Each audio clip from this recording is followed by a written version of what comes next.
ఇక్కడ vice chairman గా ఉంటూ బడంపేట మున్సిపల్ కార్పొరేషన్ లో, అలాగే ఇప్పుడు మళ్ళా మేయర్ గా గెలిచి ఇక్కడ మన హిందువులకు ఎంత అన్యాయం చేసిందన్నది నేను ఈ రోజు ఛత్రపతి శివాజీ జయంతి సందర్భంగా నేను మన హిందువులకు జరుగుతున్నటువంటి అన్యాయాన్ని వివరిస్తున్నాను.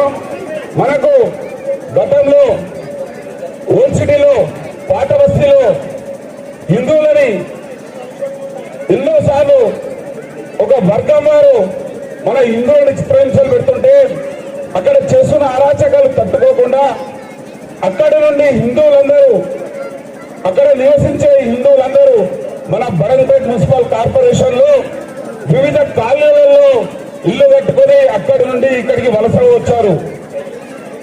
అయితే ఇక్కడ మనకు రామేశ్వరం పోయినా శనేశ్వరం మొదలైనట్టు మన వెంబడే ఇక్కడే కొంతమంది వర్గం వారిని మన వెంట తీసుకొచ్చే ప్రయత్నం చేస్తున్న మన ఇక్కడ ఉన్న మాజీ మేయర్ గారు మీకు చిన్న విషయం వివరణిస్తాను.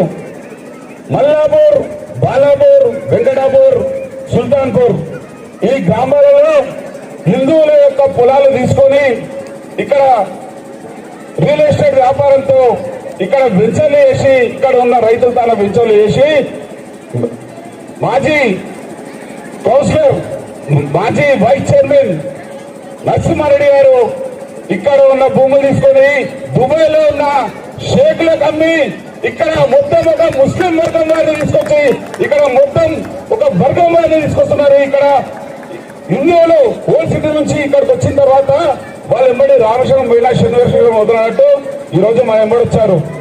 ఈ రోజు బాలాపూర్, మల్లాపూర్, సుల్తాన్పూర్ ఈ గ్రామాలలో ఉండే హిందువులు ఎక్కడికి వెళ్తారు?